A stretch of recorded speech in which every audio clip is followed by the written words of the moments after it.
Good morning, friends. I would like to share my views on a very personalized issue.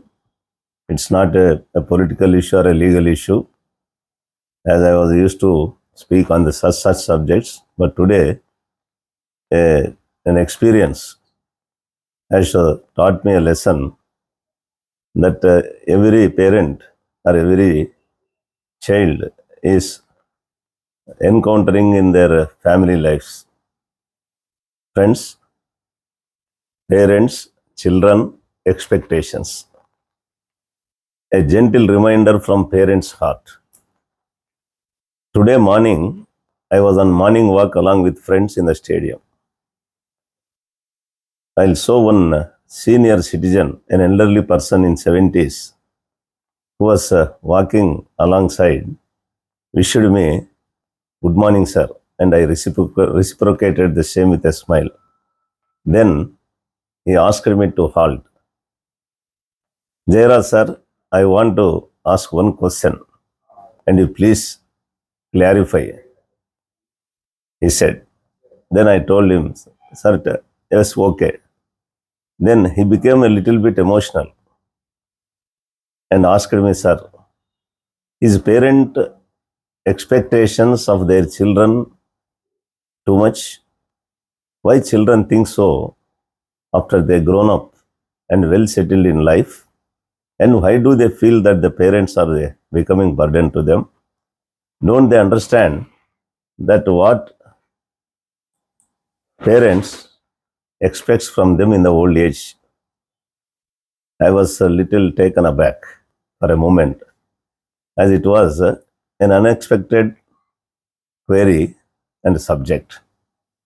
At the same time, a recent conversation between me and one of my three dearest children flashed in my mind. During the course of such conversation, my child said to me, "Dad, you are expecting very high from me. I may not meet your expectations and satisfy you as I have my own professional and family responsibilities and engaged so."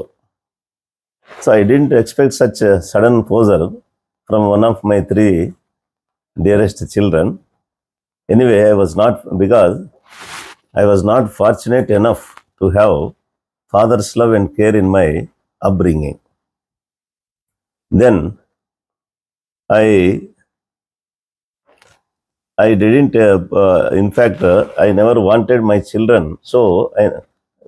I could not get my father's love and care during my childhood, I never wanted my children to lose their father's love, care, and constant company right from their birth till this day. I loved my children most, nourished and brought them up, giving my life to them to the best of my ability. With the question of elderly Walker, I remembered the utterance of my own child, and my walking was also slowed down, making me to think that it is not an individual issue, but that most parents nowadays. He touched me and asked me, "Sir, what happened? You became silent," without answering my question. Then I pondered over my own life since my childhood and recalled my own upbringing by my mother, Danamma, and grandmother, Saramma, with utmost care, love, and sacrifice. They were illiterates, innocents, and from very ordinary agricultural, socially marginalized community. Yet both of them expected me to study well and come up in life, and they gave utmost love, care, and spent all their resources and energies to see me and my siblings, my two sisters, in a highly educated and well placed position in the society.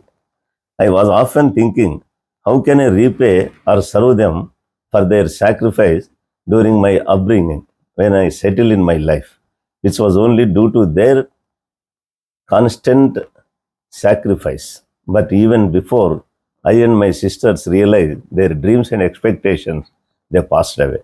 So, no opportunity for us to pay back the love, concern, and sacrifice made by my mother and grandmother.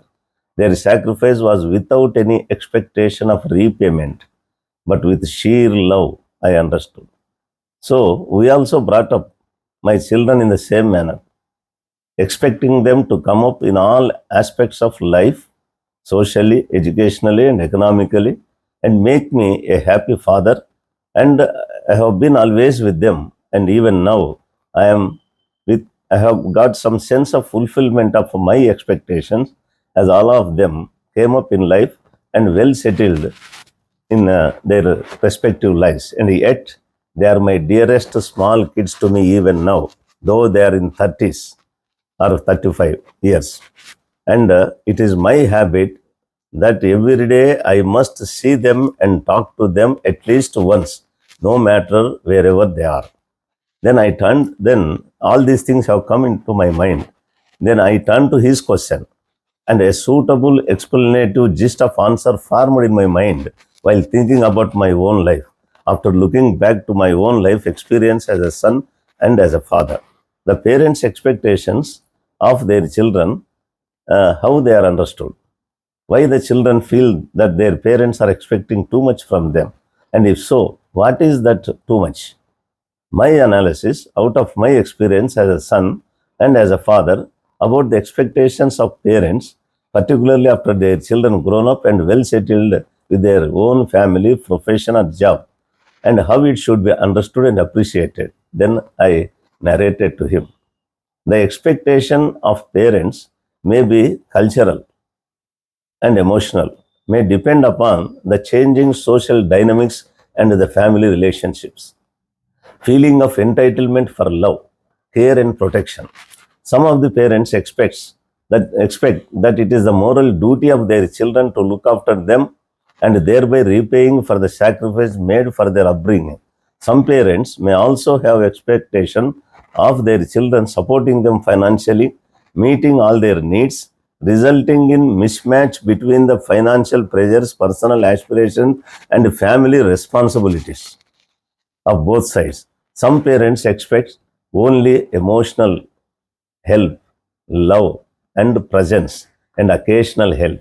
If the expectations stems from a sense of entitlement or right rather than mutual love, care, and concern and respect, it can strain the relationships. On the other hand, when expectations are based on mutual care and understanding, they can strengthen family bonds. So it is essential to have open communication and empathy between parents and children, which can lead to more realistic and compassionate expectations. It is quite natural and human that parents only wish for attention, care, love, and company, at least occasionally, though not always, from their grown up, well settled children. If so, they are not asking for material things or dependency.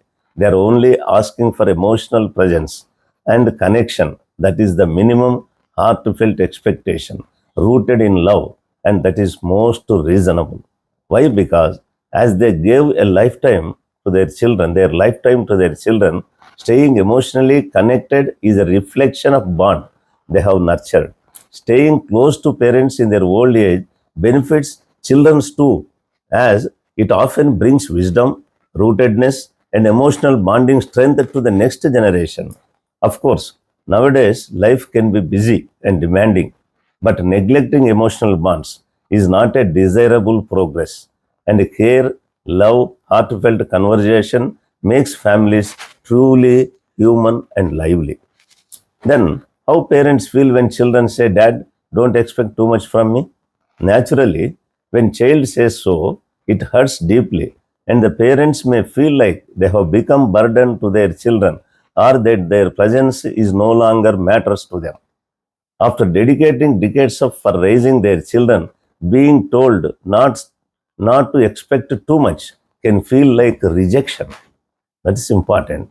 Parents will also feel isolated and sidelined in the very family they once held together. And it may also tend to make parents feel guilty or doubt, wondering whether they failed in their parenting and silently suffer without troubling their children further.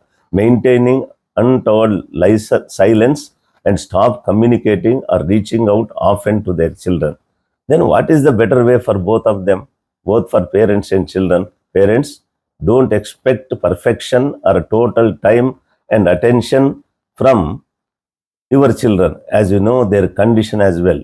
Likewise, children don't don't have to give up their career or family to care for parents, but a regular touch, loving communication, involving them in the family life in all possible ways, help and support them occasionally, that can mean the whole world.